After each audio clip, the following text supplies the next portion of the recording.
Santa, thank you for the call. I love the lights. Sean's got a neighbor whose lights are now going red for Valentine's Day is the next holiday, so she's making her way through it. Amazing. Anyhow, thanks so much for being with us today. We'll be back tomorrow, same bat time, same bat channel. In the meantime, don't forget democracy is not a spectator sport. Seriously, it's not. It doesn't work without all of us. And it's only a little over 60% of it. Okay, let's bring up the pastor. We got an election coming. All right, we'll do. Okay. No, it's 6 o'clock. Okay. I'm just reminding. Thank you. You've been listening to Tom Hartman. For audio and video archives, visit tomhartman.com.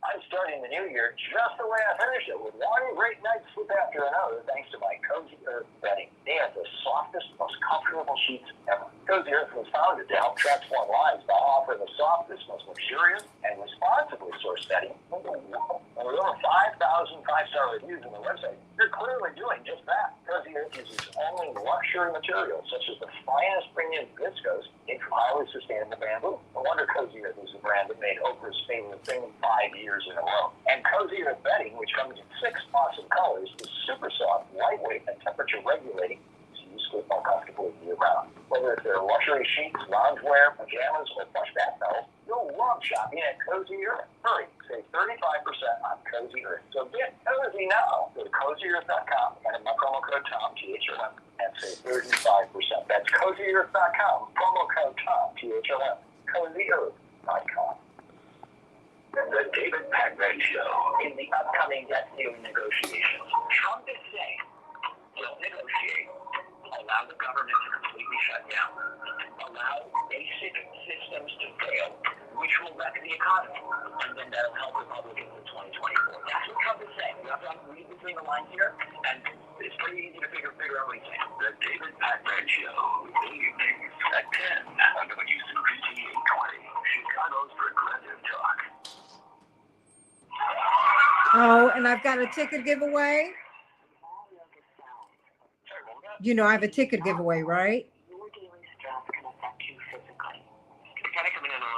I have a, can you hear me now? Yeah, that sounds better. Okay. Can you turn the radio down, please?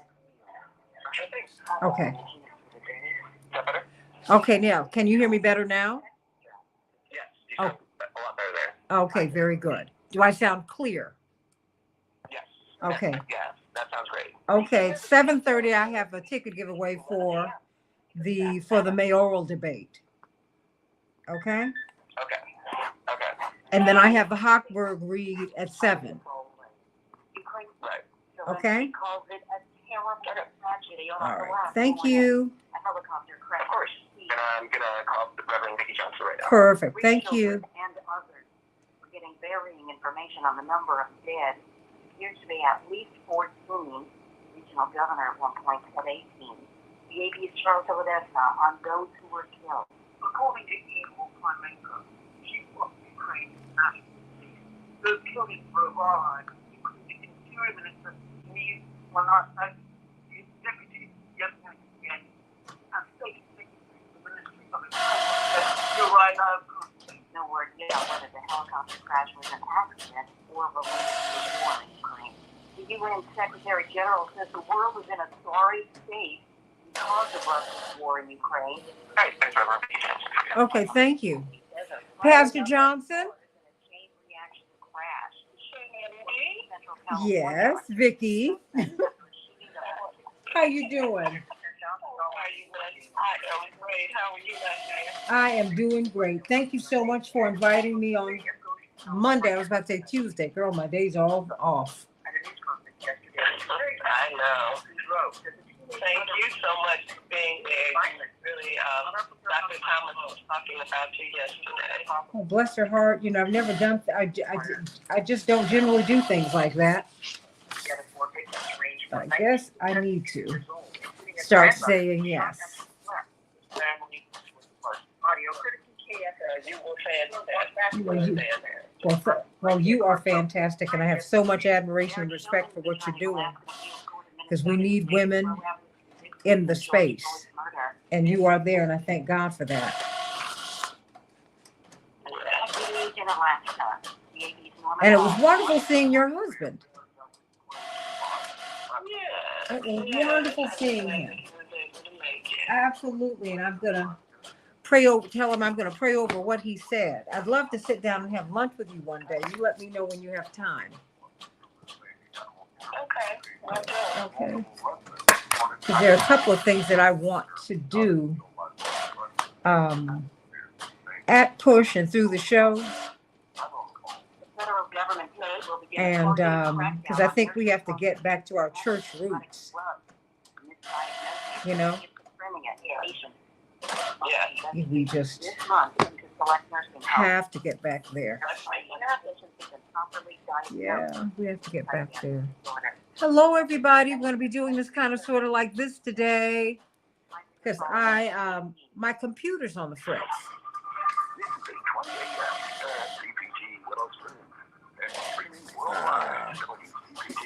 So we got that.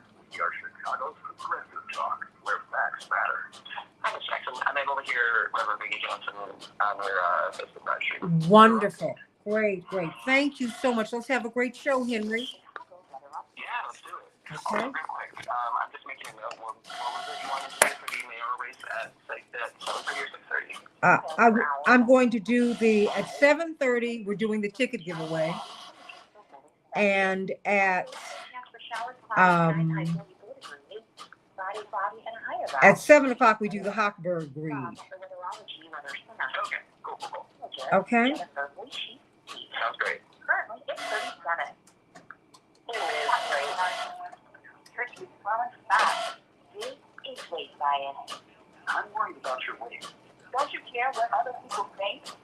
Millions who live are affected by obesity face weight bias every day. You're not the right fit for this job. Unfair judgment by others. Just stop eating so much and exercise off. You lose all this weight. These people often blame themselves. We're going to be live in about 4 minutes. Okay, perfect. Thank you. You exercise and eat right. And I talked to my doctor. Weight bias. Everyone deserves to be treated with dignity and respect. Your words and actions matter. Let's stop weight bias. Let's work together. Be part of the solution. Go to stopweightbias.com and learn more. A public service message from Obesity Action Coalition. When a child is diagnosed with cancer, the last thing parents should have to worry about is how to pay for it.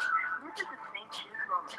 Calvin got diagnosed June 10th of 2018. He has Rapid-Meyer sarcoma, a soft tissue cancer. When oncologists told us if it was my son, we could have St. Jude. And within 24 hours, we were on a plane headed here.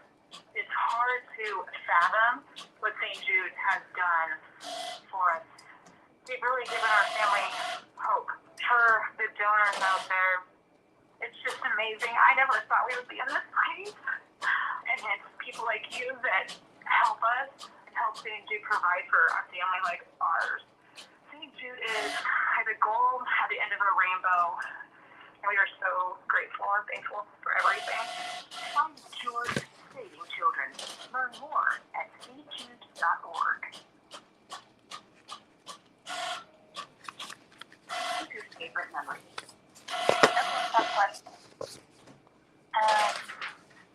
Well, there was this one time I went camping with my parents in a forest, not when I was maybe like 8 or 9. And I can remember one night we were laying out in our hammocks and we were just, watching the trees rustle from the wind above us, and you hear the sounds of the forest all around us. Frogs singing, owls calling, creek running nearby. It was amazing. It felt like we were a part of it all. I don't know if I do it justice trying to describe it, but I'll definitely never forget it. Most of the memories which will never About 2.5 minutes. Okay. Probably closer to 2. What memories can be made for generations to come? Visit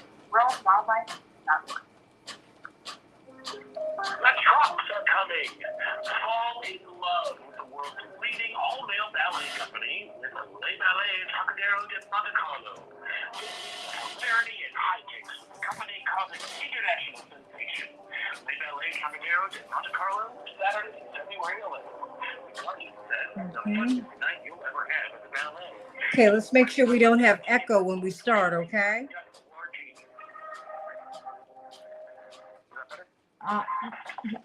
Oh, it's just loud right now. Okay. All right. You can. Oh, okay. No, that's much better. Thank you so much. I need to hear something in the background so I can make sure we're still connected, Yeah. Okay. For sure. We got about just another minute. Okay. Right. Great.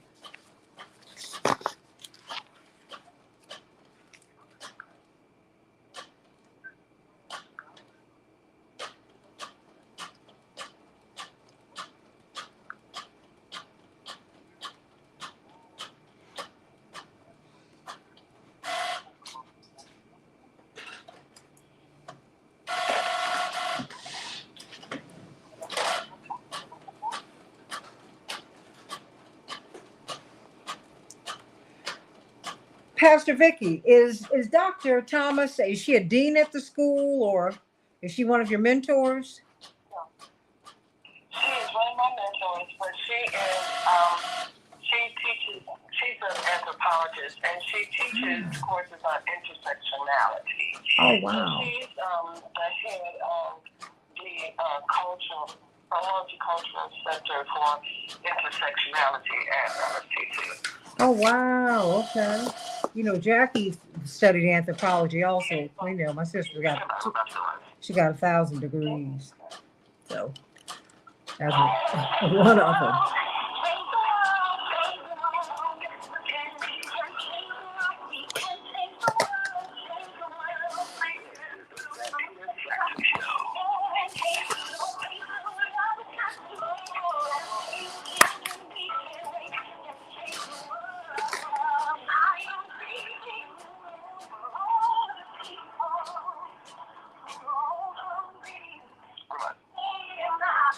Hey, everybody. Welcome to the Santita Jackson Show. Getting just a little bit of feedback, but we're going to work on that. Hey, everybody. It's a joy to be with you today on the Santita Jackson Show on WCPT 820, the nation's largest progressive talk radio station. Morning Stars, I missed you yesterday.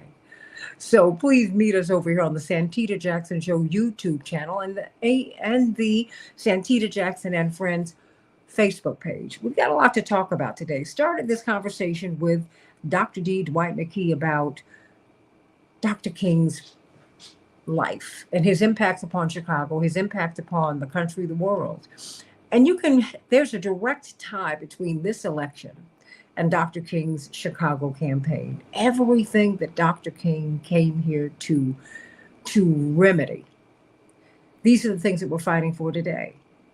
And we want to continue to tie all of that together because for those of you who might feel dispirited or despondent about voting, you've got to vote.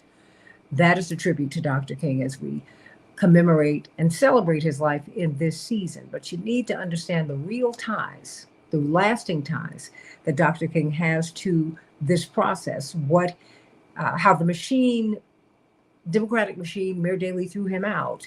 And Reverend Jackson wasn't left here. Reverend Jackson was already here.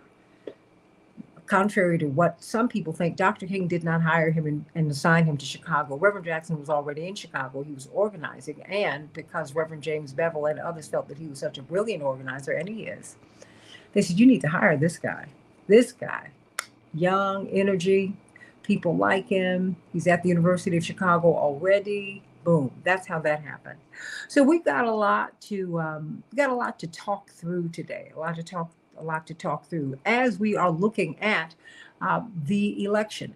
Mind you, January 26th is when WCPT will have the debate. All of the candidates will be there.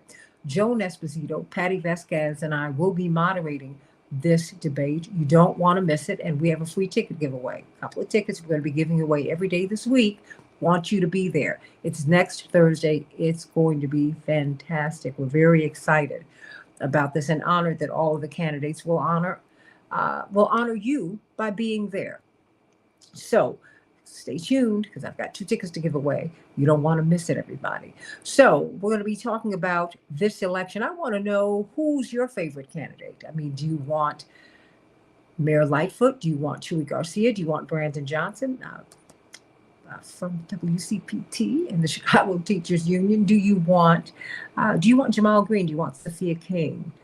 Do you want who you got in this race?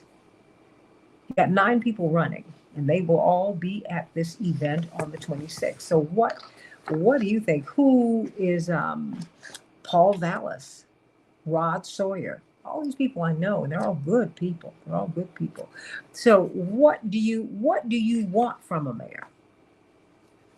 What do you want from a mayor? What do you want from a mayor? I want you to call me at 773-763-9278, 773-763-WCPT. Let me know who you got in this race. 773-763-9278. Let's get to some of these headlines. In Chicago, we'll have a high of 38 degrees and there will be showers. Minneapolis, St. Paul, 31 degrees. It will be cloudy. The NFL they didn't have any games last night, shockingly. In the NBA, the Timberwolves will be facing the Nuggets tonight. In the NHL, Chicago was triumphant over the Sabres 4-3, and the Wild were triumphant over the Capitals 4-2, everybody. Stay tuned for this ticket giveaway. Everybody, you don't want to miss this debate. It's going to be something really, really special. Some more of these headlines, everybody. In Ukraine, an interior minister is among at least 16 people killed after a helicopter crashed in a Kiev suburb today, according to police. Ukrainian President Zelensky called the crash a terrible tragedy and ordered officials to find out all the circumstances of the incident. This comes as more than 9,000 civilians, including 453 children, have been killed in Ukraine since Russia's invasion began last February, a senior Kiev official said. Senior House Republicans are preparing to hold hearings on the problems at the southern border, which they say could serve as a prelude to an impeachment inquiry against Homeland Security Secretary Alejandro Mayorkas. It's exceedingly rare for a cabinet secretary to be impeached, as it has only happened once in U.S. history, in 1876. Meanwhile, House committees are forming, and some of the awarded seats have drawn the ire of several Democrats. Embattled Republican Congressman George Santos has been awarded seats on 2 low-level committees, but he's been awarded seats. You know, you don't have to get a seat on any committee, everybody, but he's been awarded that, although he's facing growing calls to resign. Marjorie Taylor Greene and Paul Gosar also received their congressional assignments, high congressional assignments. Indeed, Homeland Security among them. Military veterans can now receive free emergency mental health care, according to an announcement by the Department of Veteran Affairs. The new policy, which went into effect yesterday, provides inpatient care for veterans in suicidal crisis for up to 30 days and outpatient care for up to 90 days at no cost. This expansion of care will save veterans' lives, and there's nothing more important than that, according to the VA Secretary for Veterans Affairs, Dennis McDonough. And those are just some of the headlines on the Santita Jackson Show. So excited to have Pastor Vicki Johnson with us today. It was wonderful being with you over at the University of Chicago at the Lutheran School of Theology, along with Dwight McKee and my Pastor Reverend Reginald Sharp, and you, Dr. Thomas. I mean, it was just a wonderful, wonderful event. And thank you for the invitation. We had a great time, Pastor Johnson. Thank you, Santita, for being there, sharing on the panel. You did an excellent job as we lifted up Dr. King, the things behind the scene regarding Dr. King and how his life has impacted so many. And Dr. Richard Perry was on the panel, along with Mrs. June Porter, the wife of the Reverend Dr. John Porter. So it was a great time, and I thank you from the bottom of my heart. I thank you with all of mine for having me come. It was an unexpected blessing. It was an unexpected blessing to see Mrs. Cross and to see everyone there, and so many people who have. It was a packed room, and to see the interest that people have in just who this man, Dr. King, was and is. That's why we're connecting him, Pastor Vicki, to the election, because the mayoral campaign and all these things that Dr. King was fighting for, all the things that Reverend Jackson continued to fight for, and you joined him in fighting for. These are things that I think we need to discuss.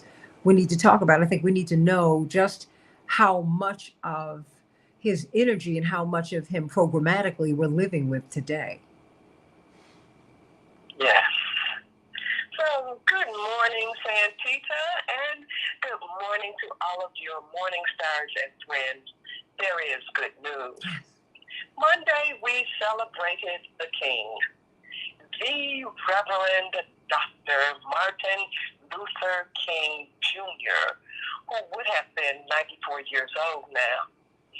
We celebrate him, but when he was alive and walking the face of the earth, he was despised and rejected.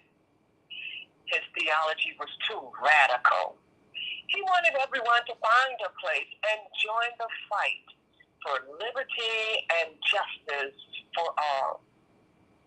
Sunday in my sermon from John, the first chapter, John the Baptist identified Jesus as the Lamb of God who takes away the sin of the world. Sin is like uncollected garbage. When garbage is uncollected, it begins to smell and can draw rodents. It causes problems. It can even lead to disease and death. That is why sanitation workers are so important. Dr. King spent the last day of his life fighting for the rights of sanitation workers who would take away the sin, the smelly, germy garbage from our neighborhoods so that the environment could be clean and free of disease. Dr. King took on dirty jobs. The job of challenging his white moderate colleagues in a letter from the Birmingham jail. He was gravely disappointed with white moderates, reaching the regrettable conclusion. He said that the Negro's great stumbling block in his stride towards freedom is not the white citizen's counselor or the Ku Klux Klanner, but the white moderate who is more devoted to order than to justice, who prefers a negative peace, which is the absence of tension, to a positive peace, which is the presence of justice. Speaking these words out loud and putting them in print was a dirty job. Then to bring the movement to the North, where Black people thought they were already free, was a dirty job. Statues are built now for Dr. King. Streets are named now for Dr. King. A national holiday is given now in honor of Dr. King. But back then, when he decided to bring the movement north, he was met with much opposition from his own people and his own religious colleagues. It was a dirty job. He was literally run out of churches at gunpoint. He faced racism that he had not even experienced in the South, right here in Marquette Park in Chicago. It was a dirty job.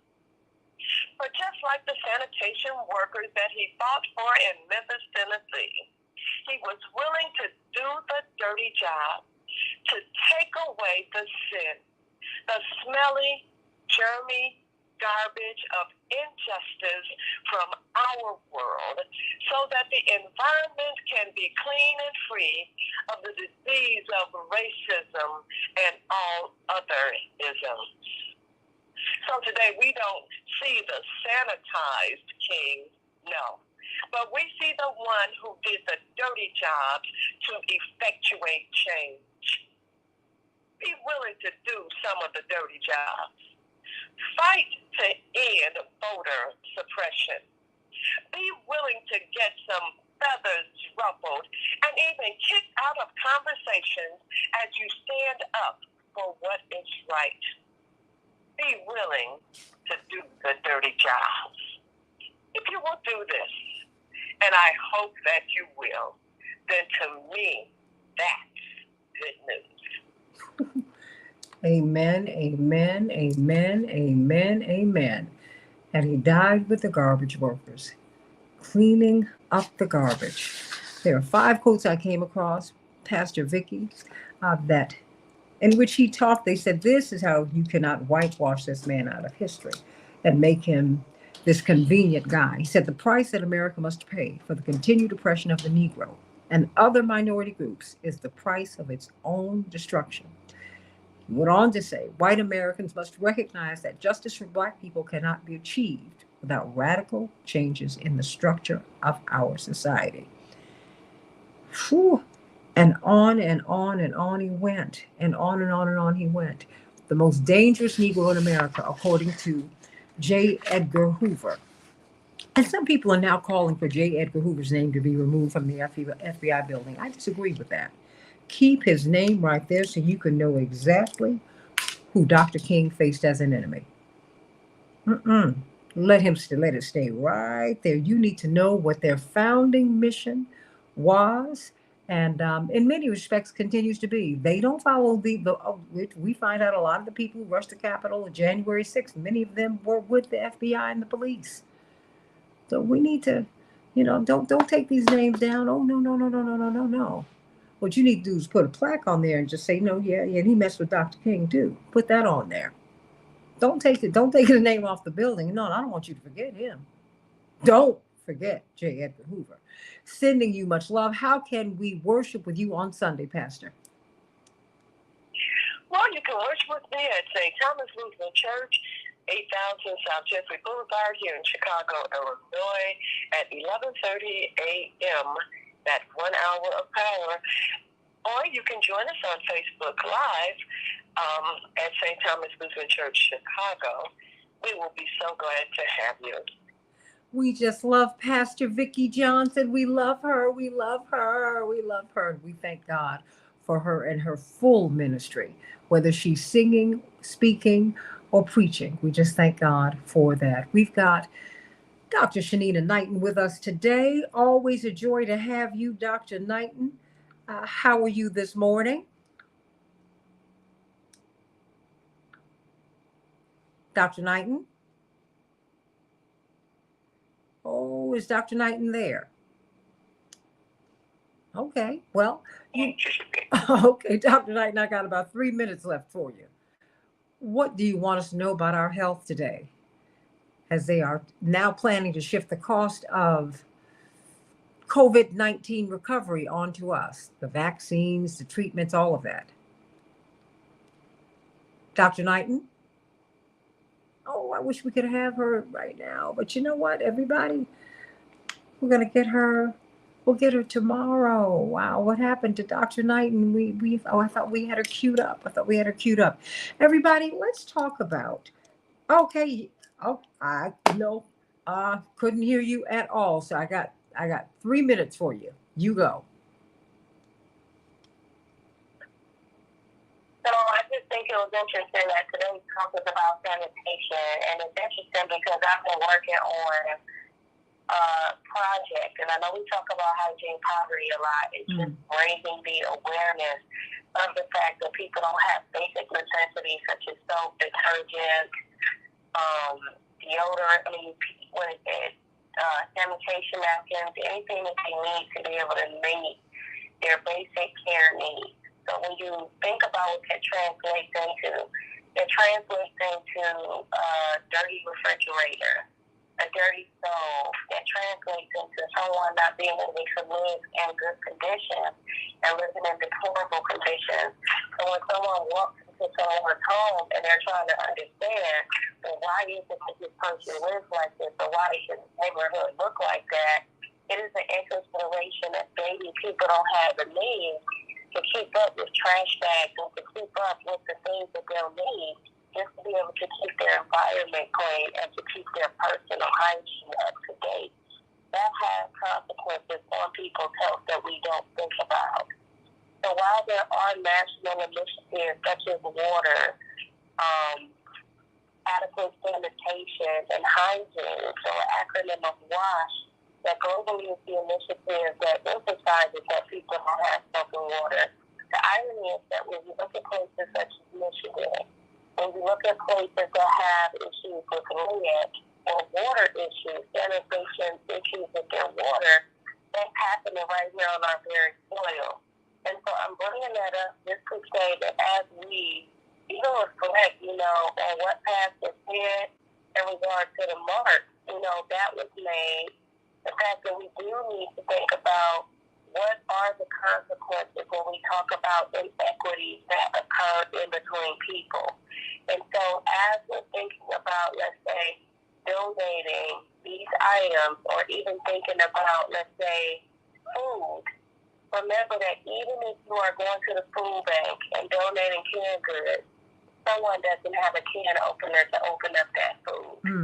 So my message today, even though it's short, Santita, is just think about how the unintended consequences of not having basic necessities of life can end up resulting in, let's say, a weakened immune system because of what you're exposed to, which then means that you are also predisposed to get an infection. You don't think about that, but, hygiene, poverty, I'd like for you to expound upon that more tomorrow or just any day that you choose, really to explain what that is, because so we all, it's all around us. It's all around us. And for people who are homeless, for people who are living in their cars, for people who are living from pillar to post, what is the impact of and it's through no fault of your own, of not having access to soap and water, not even deodorant. Let's just the soap and water getting the dirt of the day off of you. That's a real issue for a lot of people. We love you, about to say pastor, but you do have a ministerial zeal about what you do. Of course, infection preventionist and PhD registered nurse, Dr. Shanina Knighton, everybody. Her handle is at Hey Dr. Nina, at HEYDRNINA.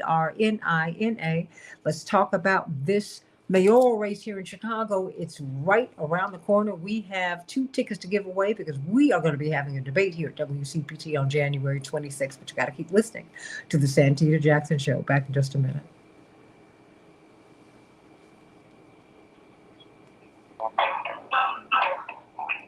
I'm sorry, Dr. Knighton, I didn't hear anything.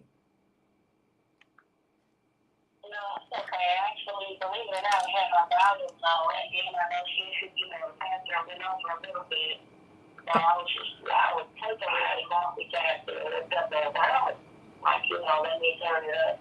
But I was listening for her out in that message. Okay, all right. I just said, well, all right. What's happening? As they said on Marvin Gaye's song, what's happening? But how are you doing? Pretty good. Pretty good. I will be missing next week between Wednesday, Thursday, and Friday. I'll be on the West Coast for Thursday. Oh, wow. Okay. In Los Angeles, Northern or Southern California, or in the Central? So actually, what is it? I guess I gotta look to see what area. Yeah, let me see. I'm there for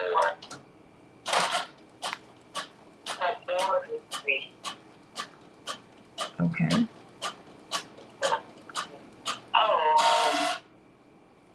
Southern California. Yeah. Oh, do you know where in LA or?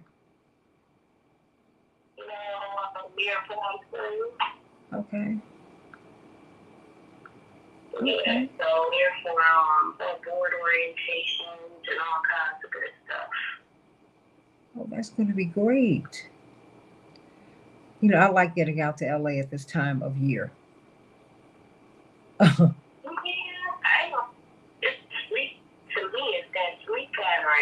Coming from the East Coast.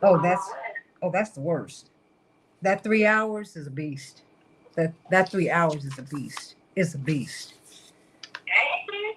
Oh. I told you when I was in San Francisco, looking at myself at, I went to bed at 5:30. Oh yeah. Went to bed at, was looking around, having nothing to do about 12:30. I'm like, this ain't good. Oh no, it's a beast. It's a beast.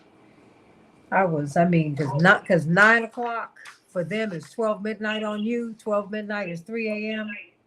Oh. I'm respectful. Yes. Just a heads up, we have Dwight McKee, attorney Santita, and Chappelle Wells ready to go. Fantastic. Next.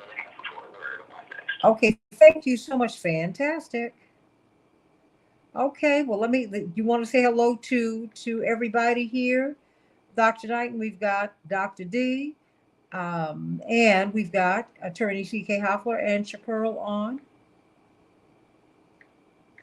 Hey, everybody. How are you? Hey, everybody. Hey. Doing a mic check. Dwight? CK? Okay. Good morning. I know this happened this morning to my segment, so I have you on mute. Okay. Okay, no worries. And Chappelle, are you there? Chappelle? I'm here, Santita. Can you hear me? No, I couldn't before, but now I can. Okay, great. Just have to make sure. I don't want to call for you while I'm on the air. Oh, hey, everybody. Hey, Carol Soskin. Hey, Louie Chewy. 30 seconds. Sending everybody my love. Oh, boy. Okay. And it's going to rain today. All over my head. Ooh, it was so much easier when I wore my hair pulled back. Goodness gracious. I didn't worry about it. Now I'm dancing in between the raindrops. Ooh. This is a whole lot. Stand by. Okay, stand by, everybody. Stand by.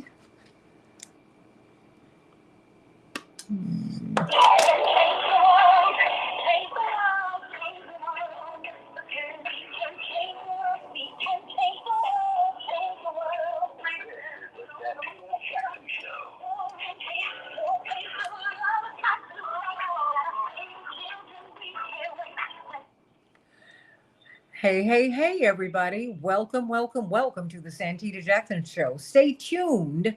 I've got 2 tickets to give away for the January 26th forum, mayoral forum. All of the candidates, all of the declared candidates who got their petitions in and who will be on the ballot, they will be with us. And so we want to know what you want to tell, what you want to hear from them. It's going to be exciting. We're going to have a lot of people in the audience, and we want you to be there. But we're giving away just a few tickets, and I can't wait to hear who's going to be the winner on the Santita Jackson Show today. Hey, everybody, call us at 773-763-9278, 773-763-9278. We're talking about the mayoral race in Chicago, which has national, state, and local and international implications. This is a major global city. Who will be the mayor? Will we have a runoff? What's going to happen? And how did we get here? Because all of these tribes, if you will, are competing for this seat. But it's a little bit more than that. Because now more and more, we are engaging in coalition politics. More and more. I mean, people have competing and then confluent interests. Got to talk about that today. Who do you have in this race? I just want to know. Is it Chuy Garcia? Is it the mayor? Is it Cam Buckner? Is it Jamal? Is it Jamal Green, excuse me. Is it Brandon Johnson? We're going to have Carl West from the Black United Fund of Illinois. He's their new chair. We're going to have Aaron Connolly talking about it. And we've got, of course, legal Q&A with CK, looking at all of these legal implications. Because if you do not think that a mayor is important, all you have to do is look at what Coleman Young was able to do in Detroit, what Maynard Jackson was able to do in Atlanta, what Marion Barry was able to do in Washington, D.C. They have so much power, and they can change the way you live, and they can change the life options of entrepreneurs. There's so much that we've got to talk about today.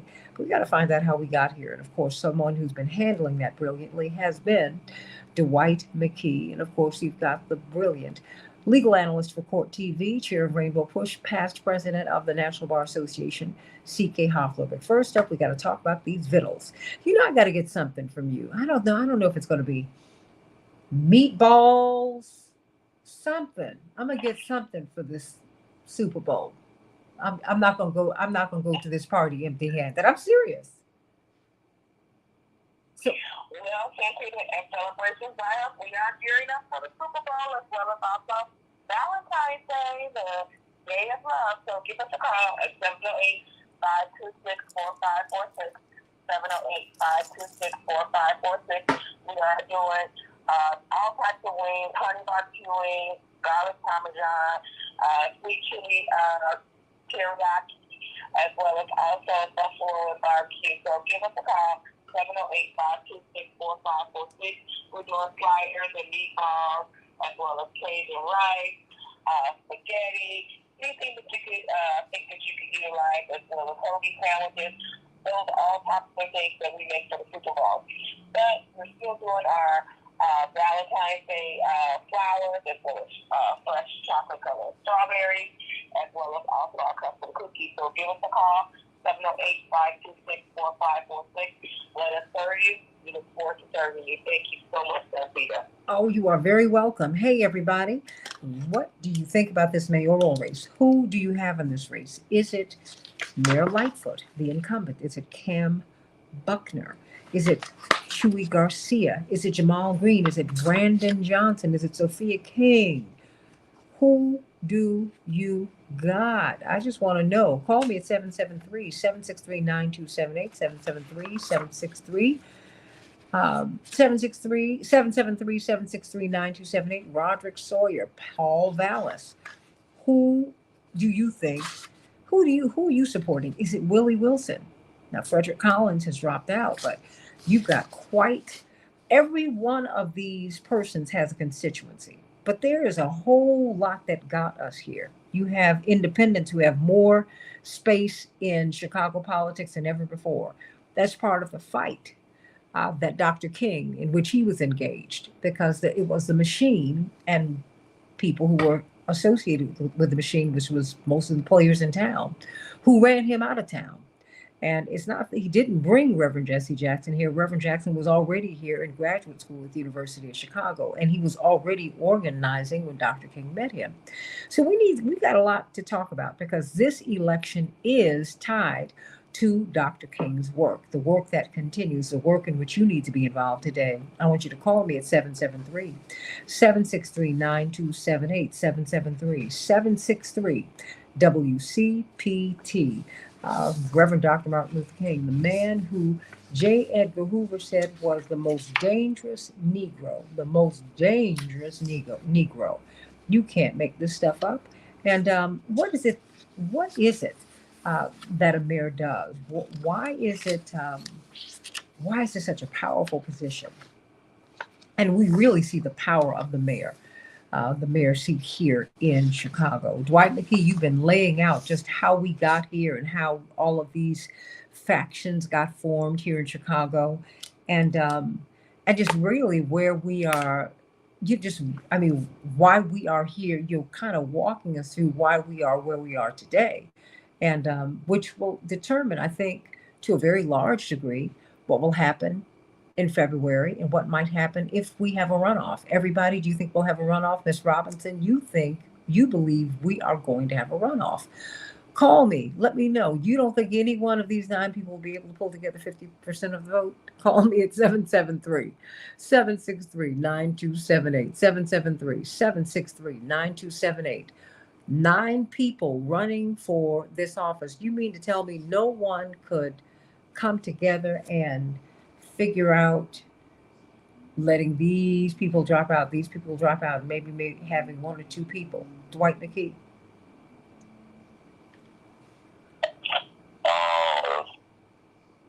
You could have, but it depends on what people are running. Are they running for their own interests, and they set up to run in behalf of other people in their interest? And what they see the stakes is, and even today, it's not too late for that to happen. But you have to see what they're trying to negotiate. and what they're trying to leverage. And so it may not come down to 9 actual candidates. By the time this thing kicks in, it may be only 3 or 4 of them because there can be some side deals cut. Importantly for us is to understand who are cutting the deals and who's by half of the deals being cut. But it's not too late for that. What about these? I mean, what's at stake here in this race today? I mean, as you've watched this evolve. I mean, because just to think, you grew up under Boss Daley, right? The all-powerful mayor. Really, he's really the iconic and powerful mayor of the 20th century in the United States of America. Let's just go back. Who was he? And what kind of power did he hold, Dwight? Well, it was no accident that his book was Boss. That boy co-wrote about him and what he did. To understand Daley, again, you have to understand Chicago. And Chicago was a city where these different ethnic groups came over from different places in order to get themselves a piece of a tremendous rock. There was a hub of transportation and distribution for the country. And Daley's family had come over from Ireland. Understand now that in Europe is a country with 10 tribes and few natural resources. And most of those resources were controlled by a real small group of people called nobles and kings and princesses. And so the average person in Europe, average European, really was serfs. They had nowhere to live or own land, or they lived as part of the castle, and they worked for the castle. They had very few options for opportunities in Europe. And so when they had crises in Europe, many of those groups moved over here for new opportunities. And they generally moved over as families and brought their other families over. And so Daley was fortunate enough when he came. It was at a time when a lot of the Irish had come over and established themselves. And so what they were able to do is use politics as a political base to entrench themselves, mostly in the public sector. And so you really almost had to live in Bridgeport to have a job downtown in sanitation, or to be a policeman, or to be a fireman. And those jobs became generational jobs. And those jobs became competitive for all the blacks who had migrated up here from the South, who had come over here for people their own opportunities. And so what Daley was able to do effectively is to create a machine. The reason it's called a machine is because part of its role is to lock itself in and lock everybody else out. And he was effectively doing that because in order for, it was called patronage. And it meant that in order for you to get a job, you had to pledge allegiance to him and his political mechanism. It was part of the process. You almost had to take a test in order for you to have a government job. And it became self-perpetuating for 30, 40, 50 years through him and even his son. So for half a century, it became part of not just the Daley family, but the whole Irish machine. Because before him, there were mayors like Surmay, who had been part of the whole Irish plantation that was able to position themselves in such a way as to take many of the resources out of the city.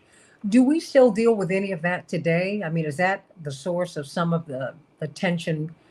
Because we still have tensions in Chicago, although I think that we also at the same time, CK, Dwight, I want you to speak to this, and CK, I want you to speak to that, because we saw the difference that a fair mayor makes in Atlanta, in Detroit, in Washington, D.C., in when people are inclined to open up the city so that everyone can enjoy the fruits of a city. We've seen it completely changes how people live. Are we still living with that today, Dwight McKee, or are the machine politics behind us? Well, the science of politics is who gets what, when, where. And so over the last probably 100 years, those resources have been really distributed unequally based on who was in power. And so the philosophy of politics is the winner gets the spoils, which means that they have the right to divide all of those resources that comes out of the victory. The dilemma we've had is because most of us come out of the church, our philosophy has been that when we win, we really kind of going for everybody. And so our philosophy is kind of an equal opportunity philosophy. And so when we win, we try to divide the resources between, the blacks and the whites and the gays and the white women and the natives and whoever has been kept out of the process. And so what you have over time is very unequal distribution. That when their fans get in, they can use those resources to build their communities and their ethnic groups. So a Jewish mayor would take his resources and take our tip money and give it to all of the Jewish developers. The Irish mayor would take all of the jobs and give them to his Irish patriots. When a woman becomes the mayor, she would distribute as many people to her constituency of white women as she possibly can. And so over time, what happens is that when we win, they win. But when they win, we lose. And so what you have now really is a tale of two cities. You have one city who has, for the last 100 years, dominated all of the resources. And you have, us, who kind of have taken what we could get, and we generally go, by the time it's over, go from like when Harold Washington was the mayor, from 40% of the contracts to now I think about 4 or 5%. Because over time, these different philosophies collide, and it's usually not the same spirit of reciprocity with those groups that with us that we have with them. Attorney C.K. Hoffler, we've been talking with Dwight McKee about how we got where we are and what is at stake in this mayoral race. Attorney Hoffler, when you hear that under Harold Washington, and people are still talking about Harold Washington, and he's been gone almost 40 years, but his impact was so profound that he was really the product of, he was a beneficiary of a long time movement toward fairness, right? Because he was a machine guy who was kicked out of the machine and, who had to get his bearings, right, Dwight, after having had that experience, because his father was in the machine. That's the way you got jobs. That having been said, is there a basis for lawsuits when you go from 40% of the contracts to 4 to 5%? Because that is just, the city is not 4 to 5% black. That's not what this is. But, it seems like in this anti-affirmative action climate, in this anti-diversity climate, do we have any legal recourse, CK? Morning, Santita. Well, Dwight McKee outlined beautifully, where things stood, where they came from, how they evolved in cities like Chicago. So is there legal recourse? There's always legal recourse to sue a city for any reason, for wrongdoing. Cities get sued all the time, whether it's for, brutality, wrongful termination, and things like that. So you do have recourse to sue. But will there be a viable cause of action that could be successful? Is there precedent? That's a different question. I think you can sue city for discrimination in contracting. Part of why we got, HUD contracts were distributed was because there were lawsuits against the federal government. There were lawsuits involving also cities, because cities oftentimes had a role in the distribution, even when there was a HUD-sponsored contract. Ultimately, the contractors were controlled who was going to get the contract by the cities. That happened down in Atlanta. So you do have recourse, but you have to be very specific, as with any litigation. You have to be very specific about how you have specifically, or how a class, how a group has been specifically harmed. And the question is, who would bring that law? So would it be a because you got to be harmed? You can't just, because ostensibly all Black people would say, well, I've been harmed some way, slavery, descendant, and that is the essence of the reparations lawsuits that we've seen. But a lot of the reparations lawsuits that have happened, including one that I was involved in, Charles Oakley, Willie Gary, Johnny Cochran, many years ago, in Oklahoma. A lot of these things get kicked out because they're not specific enough, or because of jurisdiction issues or statute of limitations. So you have to be very specific. Someone has to be harmed, and you have to be able to specifically outline how you get harmed. But to answer your question, is there legal recourse? Of course there's legal recourse. There always is.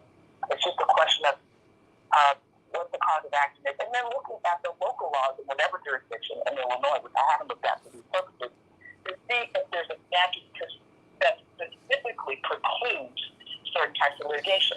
Now, if there is, you shouldn't just say, well, that's the instance, because it's not the instance. We are seeing now that in California, people pass statutes, and then they pass other statutes, repealing statutes. We saw that with the repeal of Roe versus Wade. How about that? But even on a state level, on a local level, in California now we're seeing lawsuits against gun manufacturers. That's new. Because before, the gun manufacturers enjoyed, really enjoyed tremendous immunity from litigation. So I think that in circumstances where it's dramatic, it's draconian, yes, litigation is appropriate. I dare say litigation, and some form of litigation, is probably how some mayors felt empowered to go ahead and step out and mandate that, 40% of the business. Because we saw that with Marion Bear, we saw it with Maynard Jackson, we saw it in Central Washington, we saw it in Cleveland, we saw it in Detroit. And all of these mayors at that time, remember they have a U.S. council mayors, they have national council mayors, they made the determination. And they collaborated and they coordinated, really, the effort that they wanted to see greater minority participation, and they did it. The political climate now is not the same, but so what? It just takes a mayor to get out and do it. And because it's happening, because mayors are very, very powerful. You asked that question earlier. Mayors are very powerful. They can appoint municipal judges in some states. They can appoint everybody who is over government contracting, everything. People who are making a decision. Well, a mayor has a mandate, as in many cities, that he or she wants to have X percentage or as a goal, they can just board it so that it's legally acceptable. Then that's what a mayor can do, and they can implement it, and they do all the time. So this race in Chicago, remember in Atlanta, when Keisha Lance Bottoms ran and won, there were 17 candidates originally. And we were asking the same questions. Why couldn't y'all get together and just decide, not going to run this time and this and that? They were like, no, we don't want to get together and do that. We want to run. And Keisha Lance Bottoms was not projected to win. It was Caesar Mitchell. So they got to be real careful what they wish for, because when you have someone candidates on the field, the victim may not always be the front runner, because you just don't know how voters will vote. So a lot of legal recourse, Santita, and a lot of money, billions and billions of dollars, could be at the disposal of a mayor. Because of the business that they have the ability to control. That's what's important. Well, and Dwight McKee, I've got about 90 seconds here. Not only business, our mayor, Richard J. Daley, controlled presidents. You couldn't become president unless you came through Chicago, Dwight. That's a tremendous amount of power. Tremendous amount of power. What I mean, and it seems that Dr. King and Reverend Jackson and you, all of you, upended that. I mean, just very quickly. Well, when we get on the other side, once you talk about that Democratic convention in 1972 and Reverend Jackson's run for mayor in 1971 that led us to that with Bill Singer, Alderman Bill Singer. And it's like you helped to start I guess, a reset on the machine, the breaking up of the machine. Would you not agree with that last minute before we go? To a point, Mm-hmm. but there's a little more dimensions, a couple more dimensions to that. But yeah, I thought it was it created a new thought process Mm-hmm. and created some options that we didn't have before. But it was a coalition between Reverend Jackson, between the black community and the Jewish community that took us there. It was Reverend Jackson and all of them singers that really began to put that dynamic in motion, the challenge machine at the Democratic Convention. Well, just very So we can quickly. talk about that on the other side. Yeah, well, we got on the other side because I want to know how and why that happened. Of course, that was in 72. That's just barely 4 years after the assassination, after the murder of Reverend Dr. Martin Luther King. And they felt so moved to make that move on Richard J. Daley, Mayor Daley. And it was carried live on television when conventions, Dwight and CK, were still conventions. And it was fought until the middle of the night. Were you down there in Miami with them, Dwight? No, I wasn't. Okay. I was in school. I was about to say that's a shock, but the fact is, it was. Oh well, well, that's right. You were in college, but we were waiting. CK, we were allowed to stay up until the middle of the night to watch them unseat Mayor Richard Daley, and it sent a shockwave through the country. And who knows what'll happen in February? Who do you want to win? Call me at 773-763-9278. We'll be back with more of the Santita Jackson Show in just a minute. Dwight, we're on Facebook Live. You can keep talking. Dwight McKee and CK, you can keep talking. Uh-huh.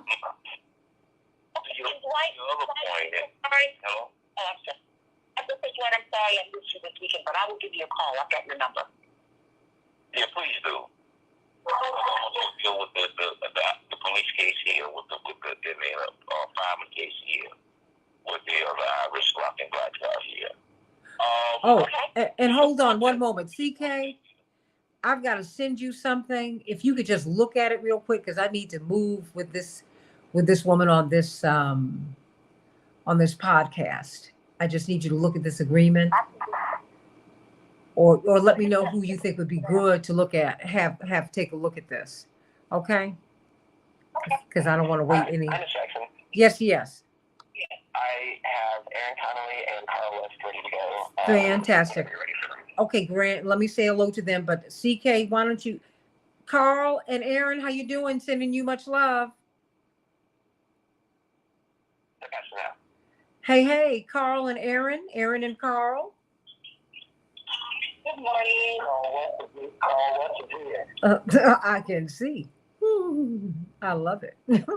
And of course, you are on with the past president of the National Bar Association, which of course is the largest and oldest black bar association in the world, more than 65,000 lawyers. She's the chair of Rainbow Push, but she's also a legal analyst on Court TV, attorney C.K. Hoffler. And I know you know Dr. D, Dwight McKee. I'm here with all these people. Wonderful morning. And the brilliant Aaron Connolly, attorney Aaron Connolly. But CK, you and Dwight were saying something. Got about a couple of minutes before we come back in. Well, I think we were your point. I make a quick point. I was speaking a point about Daley being so powerful that Kennedy had come to see him. Part of that was the power of the mayor, being the mayor of Chicago. But part of that was just pure Irish politics. The Kennedy family was an Irish family. The Daley family was an Irish family. And the Kennedy interest as a family was in Chicago. They owned a merchandise mart downtown major distribution point in the country, and it made them millions and millions and millions of dollars. And Kennedy needed that kind of support, but also needed support of the Catholic Church, because one of the problems he was having was people thought that he would be accountable to the Pope, and that they were really concerned about him being Catholic and running. And Daly had to legitimize that. And then the last part of the piece, the unspoken part of the piece, was the Irish Mafia had to also get involved to make sure that he could get the votes of the unions around the country, and many of them in control. And so he was, again, that was a multi-dimensional visit. Okay. But that, I think it's important for us to walk this back and understand what we are looking at, everybody. I just think that is so important for us to understand how we got here, why we're here, and what we're voting for. Because everybody wants something, Carl, right? I mean, but sometimes I'm wondering if Black people in particular know what the ask ought to be. We're on Facebook Live right now, but we'll be up in about 2 minutes. Do you think we know what the ask ought to be, Carl? Are you really asking that question? Are you really questioning that Black people don't know the ask? No. No. Hold on 1 second. I want to. No, Carl, hold on 1 moment, because Carl, hold on. We can't hear you clearly. Is anyone on an earpiece or a headphone? Because CK, you sounded a little muddied. Okay, I'm not on my speakerphone no more. Okay, very good. Make sure no one is on speaker or on an earpiece. Okay. Okay. No. Okay, very good, because it loses something. I'm sorry. You want to answer that question when we get on the air? Okay, we're talking to the Facebook Live audience, so if you want to speak to that now, you can, Carl. Well, as I stated, you had asked a question. I made a statement that Black folks don't know to ask. I think the ask has been asked, a million times, going back to King. Your dad has asked to ask 1,000 times during his time running for office and him fighting for Black people. When I hear Black people say, oh, well, we never gave Barack the ask. We never gave him, our Black agenda. You Black, you know what the Black agenda is. You grew up in urban America, you know what the Black agenda is. I'm not going to tell you what the Black agenda is. You live the Black agenda. You know what it is. It's the same thing for the last 200 years. Equality, equity, wealth, access to education, access to health care. The ask has been the same for years and decades, if not centuries. So when people make that statement, when people make that statement, I just don't understand how a Black person can even say something like that. It's just beyond me. That's my personal opinion, of course, because the ask is there, always been there, and they know what our asks are. It's the same thing. We live in the same condition to some degree that we've been living in forever. So there's not a new condition for us. Same condition, yet we've improved and gained access and more, but we still find ourselves on the bottom of a whole lot of indicators. That means that our ask has not been fulfilled, has not been brought to the forefront. Okay. Well, the problem is for us is an ask, for them is a take. Is that it is really a mentality, a mindset. Is that when we come to man, you have to be bold enough to fight for your constituency without the sense. You have to stand by. Create this sense of equality. Stand by, because I want you to go to that point when we come back. I'm sorry, everybody. I got a hard break. We're coming back in. Facebook Live to the radio, terrestrial radio.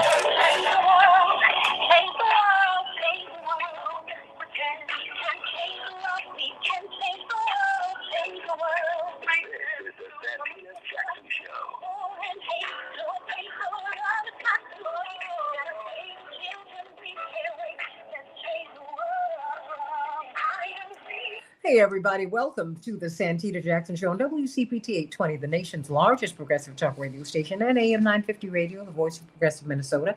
Meet me on the Santita Jackson Show YouTube channel. Meet the morning stars over there. We have great conversations there and on the Santita Jackson and Friends Facebook page, everybody. That's where you can become my friend, not the Santita Jackson landing page. You're kicking people off as we speak, and it's breaking my heart. But go to Santita Jackson and Friends, would you please? And meet me on Twitter at Santita J. At Santita J. Got a tremendous panel as we talk about this mayoral race. Indeed, I have 2 tickets to give away. I'm going to give them away in about 30 minutes or so for our mayoral forum, which is January 26th, just a week from tomorrow. It's going to be fantastic. All of the mayoral candidates, the declared candidates, the candidates who got their petitions, and the candidates who will be on the ballot, they will be at this forum. And we want you to have an opportunity to be there too. And a lot of other people are going to join us. It's going to be quite the event. Joan Esposito, one of the deans of Chicago journalism, and of course, Patty Vasquez and Santita Jackson, yours truly, will be moderating this event. Cannot wait for next Thursday, January 26th. You don't want to miss it. Call me at 773-763-9278, 773-763-9278. I know everyone's got an opinion on this race. I mean, and I want to know who you got. Who do you have? Is it the sitting mayor? Is it Chuy Garcia? Is it Brandon Johnson? Is it Sophia King? Is it Jamal Green? Is it Rod Sawyer? Is it Paul Vallis? Is it Willie Wilson? I mean, what? Who do you think is anyone going to win, or will we have to have a runoff in the spring? Call me at 773-763-9278, 773-763-WCPT. Let's get to some of these headlines as we get to the rest of the show. In Chicago, we'll have a high of 38 degrees and showers. Minneapolis, St. Paul, 31 degrees. It will be cloudy. The NFL had the night off, but in the NBA, well, the Timberwolves will be playing the Nuggets tonight. In the NHL, Chicago 4, the Sabres 3. The Wild 4, the Capitals 2. And what else is going on in the world? Well, we've got problems in Ukraine. There was a crash, and it has been an absolute tragedy. We have seen all 16 people die, including one of the interior ministers, and we are praying for the people of Ukraine this morning. And we're looking at spikes in COVID-19, yes, and we're watching people in the House of Representatives, controversial people, get their committee assignments, like Congressman George Santos. They're calling them lower tier assignments, but he didn't have to get assigned to a committee at all. He got 2 committee assignments. Marjorie Taylor Greene, check this out. Department of Homeland Security. Oh, you can't make this up. It's going to be an exciting time in the House of Representatives. And indeed, it looks like they're launching an impeachment inquiry against Homeland Security Secretary Alejandro Mayorkas. It's exceedingly rare for a cabinet secretary to face this. We've not seen this since 1876. Will he be impeached? We will have to see. Military veterans can now receive free emergency mental health care, according to an announcement by the Department of Veterans Affairs. It went into effect yesterday. It provides inpatient care for veterans who are in suicidal crisis for up to 30 days and outpatient care for up to 90 days at no cost. If you know anyone who is dealing with such an issue, please, please, please reach out. Do not have a permanent solution to a temporary problem. And those are just some of the headlines. But you know what? We're looking at financial freedom, everybody. You know, I've been talking to you about Team Hochberg, and if you are selling your home and if you're purchasing a new home and would like to save thousands of dollars, you need to call them. Why do you need to call them? Well, they're your trusted local lender.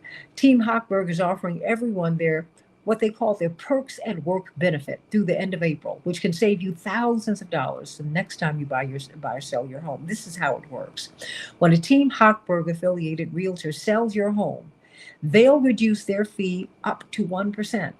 When a Team Hochberg affiliated realtor helps you to purchase a home, You will receive up to 1% of their commission as a closing cost benefit. That could accrue you thousands of dollars, everybody. Team Hochberg will credit their loan origination fee, and their affiliated attorney will reduce his fee. A couple saved close to $9,000 using Perks at Work when they sold their home and purchased a new home. To learn how you can save thousands of dollars the next time you buy or sell a home, give Team Hochberg a call at 855 56 David, 855 56 David, or visit 56david.com. 855-56-DAVID, 855-563-2843, or 56david.com. Your equal housing lender, Team Hochberg. And of course, I've got a ticket giveaway that you got to keep listening to the Santita Jackson Show, because we want you to join us at the January 26th mayoral debate, hosted by, that's right, WCPT, moderated by Joan Esposito, Patty Vasquez, and yours truly, Santita Jackson, at the Morningstar Auditorium across from Daley Plaza in Chicago. Keep listening. I'm going to ask you to call in a few minutes. We've got a tremendous panel with us today talking about this mayoral race. I want to know what your thoughts are. What are your thoughts about the mayoral race? Who you got? Who do you think is going to win? Will we have a runoff? What are your impressions of those people who are running already? We've been talking with attorney C.K. Hoffler, a legal analyst on Court TV, chair of Rainbow Push, and the past president of the National Bar Association, the oldest and largest Black bar association in the world.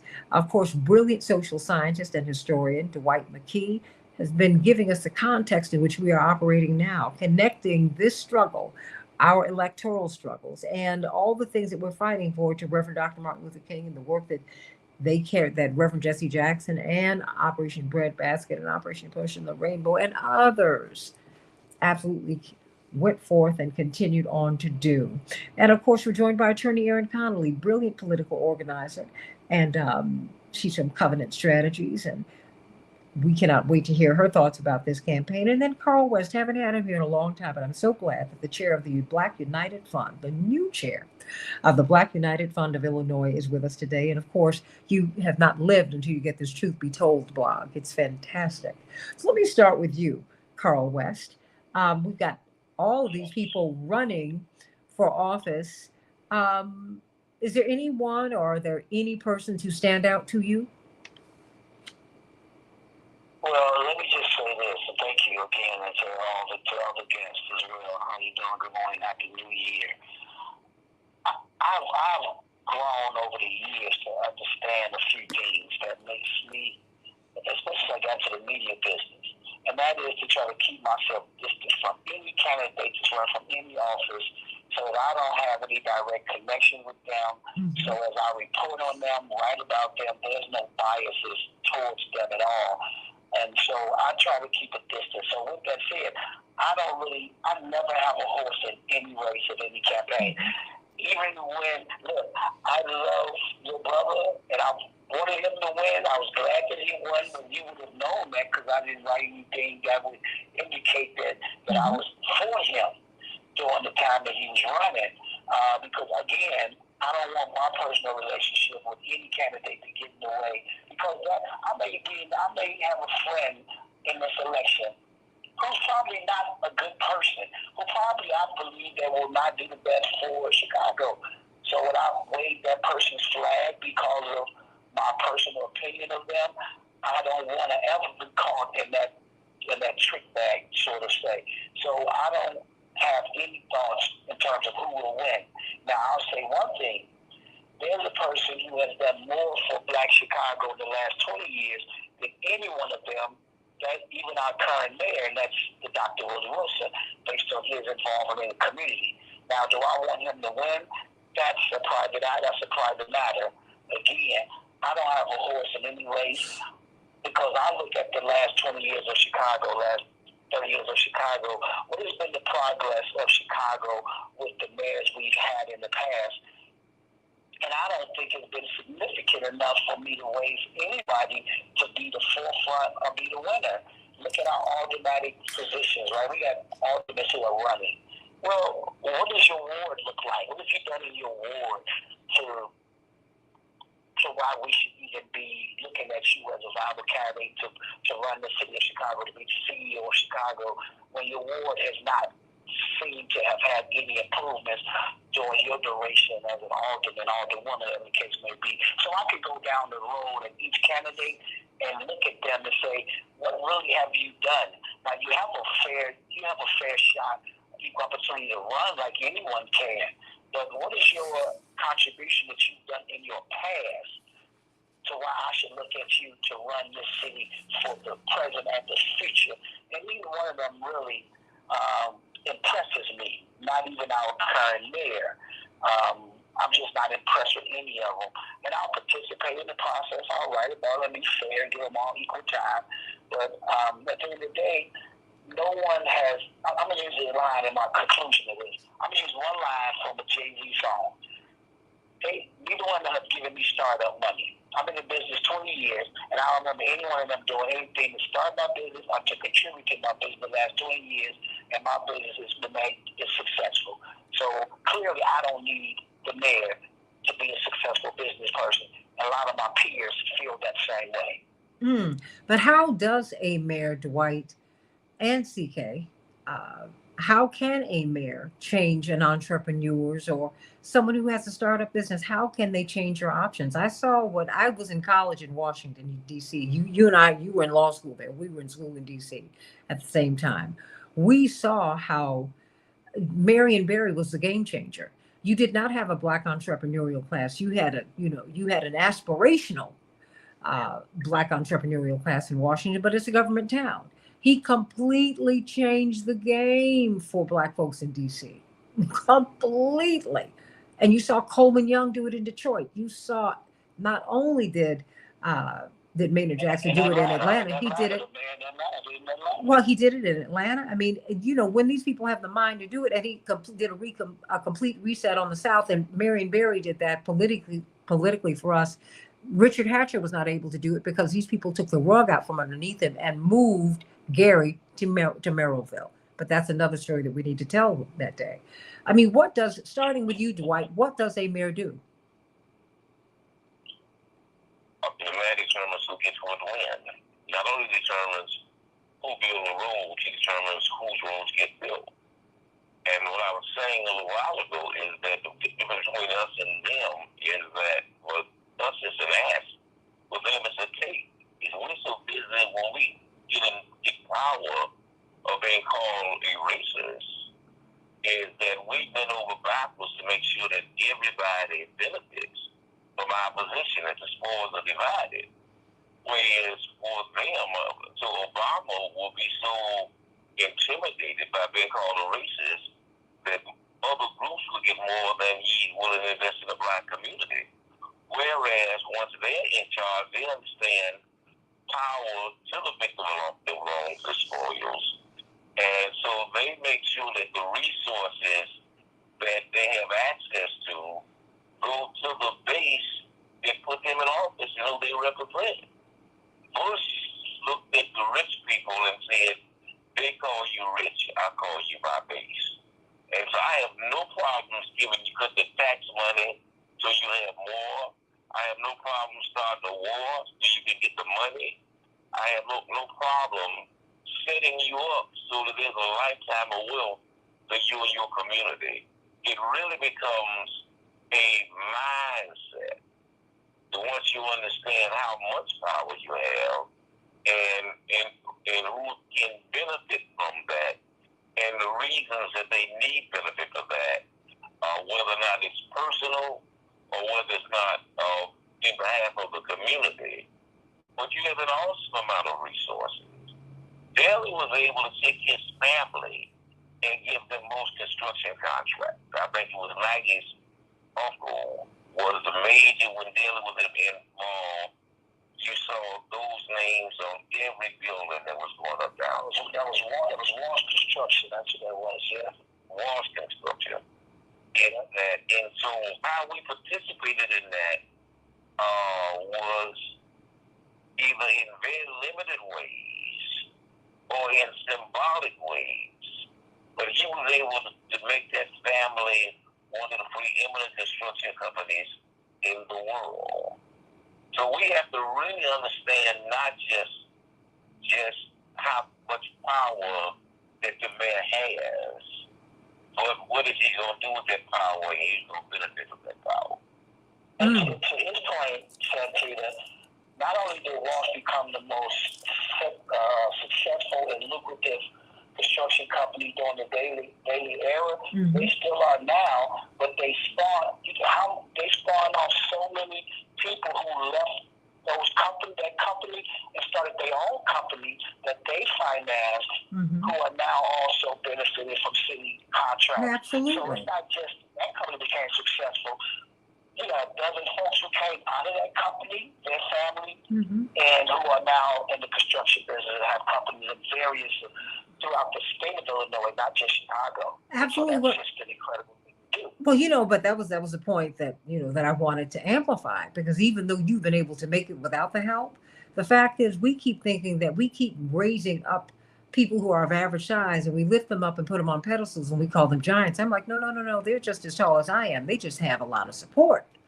And this is support that most of us do not have. We don't have access to the Capitol. We don't have access. And when you don't have access, it cuts down on your success very quickly. Aaron Connolly, I mean, think about that. Think about how women are cut out. Oh my gosh. I mean, think about that. Think about how everybody gets cut out. That are cut out. And, I mean, a really great example of the microcosm of this has been my work in the cannabis industry in Illinois. When we see, minority applicants either shut out of the process or put in a position where they're waiting years and years to start the businesses that these well-connected people, as you mentioned, for many years have gotten this head start. And that head start can turn into millions and eventually billions of dollars in certain industries. And that access to the fifth floor of City Hall in Chicago is important access. And who gets protected, who gets information, who is the priority. And what I hope to see in the contentious sprint to the finish, I'm going down to City Hall right now to be a part of this debate. And we're looking at who are the people that this new mayor will bring with them to the fifth floor of City Hall, and who will be influencing these choices, who will be the priority. Is it going to be teachers? Is it going to be real people in the city that don't live in the preferred zip codes like we've seen our mayors come from the last few times? Is this mayor going to be from Bridgeport or the north side, or is this mayor going to have a little bit more of an understanding of what real Chicagoans go through? Are they going to wait 2 days to get their street flat for their neighbors? Have they experienced that? Have they experienced their local school closing and the impact that has in their community? Have they seen the impact of mental health clinics closing in their neighborhoods or their families' neighborhoods? All of these pieces are the important questions I know Santita and her friends from WCPT 820 will ask next week, and what I'm listening to when we're at these rallies and town halls throughout the city. And I hope, we have some good progressive options on the ballot. That's the bright side for me, is that the folks have some choices, and people that have records. Look at the records, right? Not what people are saying. Look at what they've done. Because what they've done, they will do at a greater level when they get into this office, period. So look at the work they've done already. Are they rooted in their community? Do they have the results necessary to trust them with this very, very big job? And I'll tell you, what I've seen over the years is politics. This once you in that belly of that beast, and I'm going to call it that, it changes people. I mean, I've seen that's power. Folks have all the right intentions. Yeah. And but as soon as they got there, they just became different monsters. They became different people. But can I offer this up to you, Carl? No, if I could offer this up to you, because not only do you change, but things change around you. You're not the same guy you were before you owned a business. The fact is, when you run for office, you have people who oppose you. You have people who support you. You have people who you think support you who actually oppose you. You have all of that. But when you win, You're the winner, and people treat you differently because even your opponents want to be your best friend because Absolutely. they need you, and therefore they start lobbying you. That's why what we try to do is really help people to understand that the voting is the end of the beginning, not the beginning of the end. Now that you've gotten someone into office, or even if the person who gets into office was not your choice, now you got to advocate. You got to push for yourself, because guess what? Even the person who fought against you, that your candidate or that candidate, is up in that office or trying to get a meeting so they can get their business done, so that they can get their needs or neediness or whatever it is, so they can get their interests met. And I think that, Carl, we have to understand that about politics, because that's the way it is. Because you're not going to be nobody's ever the same. You can't be, because you see something different. You're dealing with different issues, and you have different people coming at you. But your supporters have to stay in there and hold you true to your beliefs and to your promises. I've got less than a minute, Carl. I mean, that's true. I mean, you're absolutely correct about that. But again, power does something to everybody. You give people who never had it, and you put them in powerful position, it does something to people. You got to be somebody who is really grounded in yourself and your spirituality. I mean, for real, not just saying it. You got to be grounded in everything around you that has given you life. The communities you come from, the family that raised you, the people that mentored you. Your ancestors that fought for you to have this certain freedom you have today. You got to be a special, real person, man, to be able to avoid that power dynamics that sucks you in. And with all those elements you just named, they all are part of that power that sucks you in. And you walk a whole lot different. I'm just telling you, I've seen that on so many occasions. And it's just hard for me to believe that anyone is going to get there and get that kid in office and really turn around and say, now let me give my will to the people. Give my will to the people. It's hard for me to believe that anybody's going to get there and do that. I'm an optimist. I believe in the possibilities, but please, 30 somebody seconds. show me that you care about the will of the people. Well, I tell you, having had a front row seat, having lived it, if you don't have a partner, my father, thank God, has had a wife who's clear as a bell. You got to have that last person who you see who holds you true. She's always done that. You got to have, there's so many things that need to be going in your direction. I mean, and that's just the way it is, because this is the way power goes, son. Power. That's the way it is. It is what it is. Back with more of the Santita Jackson Show. Renee, I'm going to hear from you when we get back on the other side. I want to know who you are pulling for in this election. Who do you think has got the shot? Do you think we're going to have a runoff? Yes or no? Call me at 773-763-9278. In fact, call me at 773-763-9278 so you can win a pair of tickets to this. I'll say it on the other side. Back in just a minute on the Santita Jackson Show.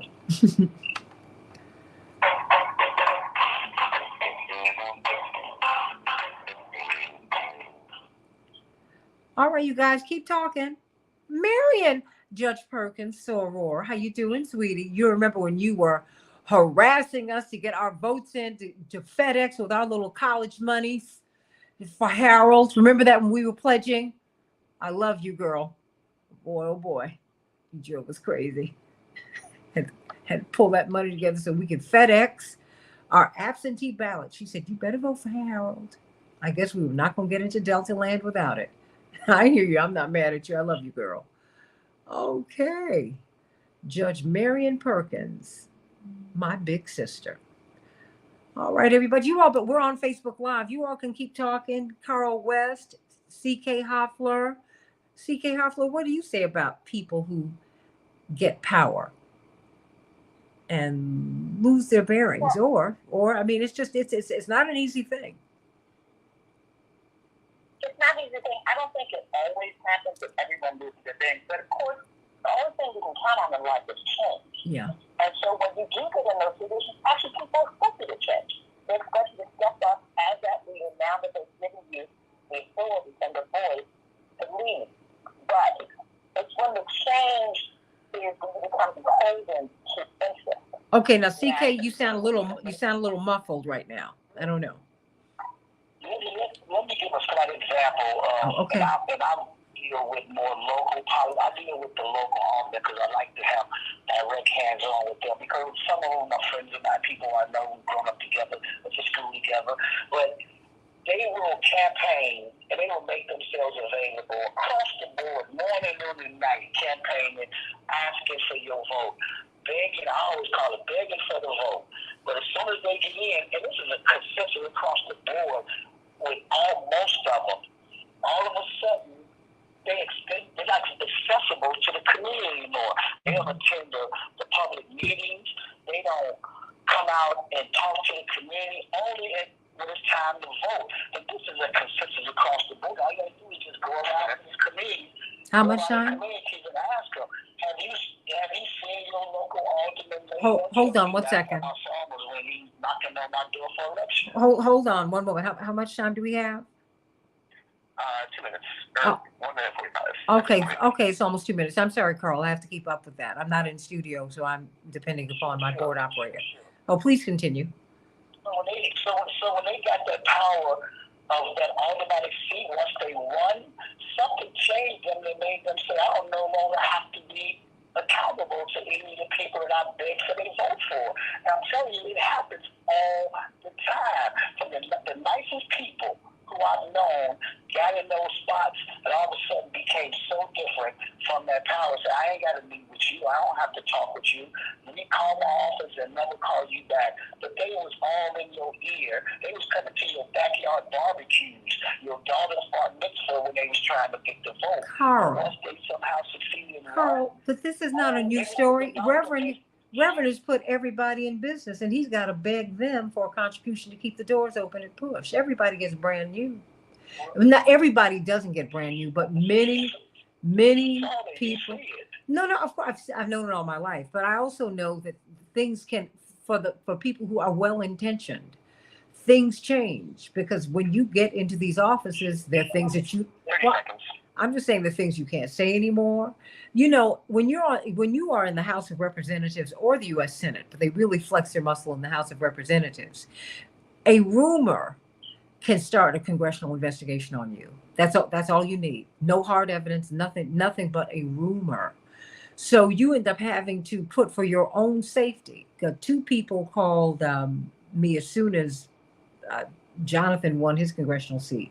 They said now he needs 2 lawyers right now, immediately, an ethics lawyer and a campaign finance lawyer. Stand by.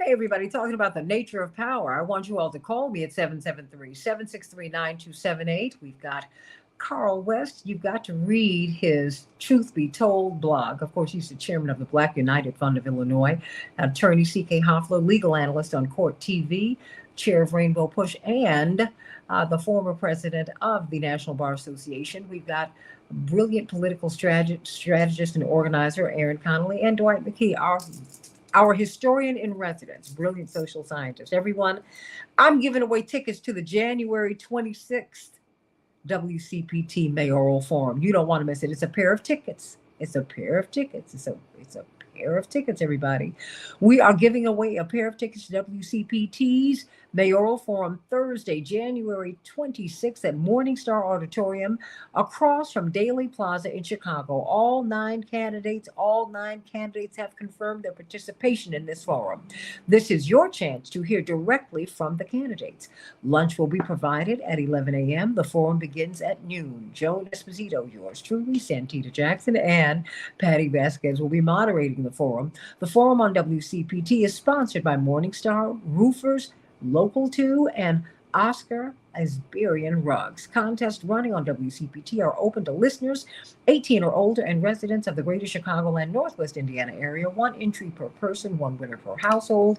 Void where prohibited by law. Listeners may only win or qualify to win once every 30 days. Complete rules are available on our website at WCPT820.com by clicking the contest tab. Call me at 773-763-9278 so you can get these tickets, everybody. 773-763-9278. And I will announce the winner shortly. Is Renee still there? I wanted to get her call. Hello, good morning. Good morning, Renee. What's on your mind today? You have a candidate? I do, but I want to say that in Chicago, in my lifetime, I've seen that quite frequently people don't vote because they feel like they have nothing to vote for. In 2019, I believe 23% of eligible voters voted. That's a dismal number. But in this election, I hope people come out to vote. My candidate right now, well, not right now, period, is Brandon Johnson. Because Brandon has already proven that he's going to fight for causes like housing for all people. Because as a CTU organizer, he was part of the push for the focus of the Chicago Teachers Union to be on having houses and on helping with people who are going through trauma and speaking about mental health facilities and equity in the schools and equality for all of the students in the school and for the city. As a commissioner, I believe he introduced and I believe it passed the people's legislation where formerly incarcerated people could get housing in the city instead of being denied because, as you guys know, even with CHA, they restrict housing for certain populations who need housing the most. I think there might be a runoff between Brandon and Chuy Garcia, and I wouldn't have a problem with either of those two men being the mayor of Chicago because I think they would both try to fight for what's needed to help bring everybody up in the city and not just focus on the people in the zip codes with the most money. So that's my thoughts on this, but I'm supporting Brandon Johnson. All right. Okay. You think there's going to be a runoff? I think there might be a runoff. The way our elections are set up in Chicago, I think there might be a runoff. And they're tied. The last I checked, they were tied with each other. So I think there might be a runoff, especially since there are so many people and running. All right. All right. Well, everybody, let me know what you think. Will there be a runoff between these 9 candidates? Can anyone pull together 50%? I think we've got a winner. Roosevelt. Is Roosevelt still on the phone? Roosevelt? Did you win the tickets, Roosevelt? Right. You did? Wonderful. Thank you very much. Congratulations to you. Congratulations. And never miss your show. Love you like always. And as far as the mayor's election, I hope that Brandon Johnson wins. He's at the top of my heap. That's just my opinion. He's very well versed as far as the politics of it, and I can't vote against the union supporter just as Brandon Johnson. So he's my number one. Okay. All right. Okay. Well, of course, I need you to hold on because you need to there's a form that you've got to fill out, board operator Henry. And so you've got to get his information. I'm going to keep Roosevelt. Don't hang up. Do not hang up. Do not hang up. Stay right there, Roosevelt. Stay right there, sweetie, because we've got to get you your tickets. Okay.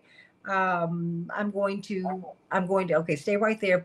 Henry, put him on hold. I'm going to send you the form. I thought you had it so that you can get him his tickets. And we're going to get that to him very shortly. Call us at 773-763-9278, 773-763-WCPT. Dwight, do you think that we'll have to have a runoff, or do you think somebody will be able to pull off 50% of the vote? No, I think it might be a runoff. You know, they set up just so they wouldn't have another Aaron Washington situation. I was just curious to know that why it seems like blacks are not that excited about Willie Wilson and what that issue is for us. I think Landon's an excellent candidate. I think Chewy's also an excellent candidate. My only concern with Brandon would be is how he would deal with these youngins and these teaching youngins who have over the last 10 years of disarray black teachers around the city, across the city, and substituted the jobs that we had in the 50s and the 60s for these young white college students who needed to get excused. And so they put us in such a way as to give all of the teaching jobs to these young white students who only stay about 3 or 4 years longer to get their debt excused. That would be my primary concern about where Brandon is on that position. And I think there's one question that needs to be asked. I think Chewy would be a great candidate, but he represents some very specific constituency. And so I think that we would have to sit down with him, the black community, and find out what we fit in that general schematic. Because if he wins, he represents another group that has been disenfranchised and has to make up their 100 years of being disenfranchised.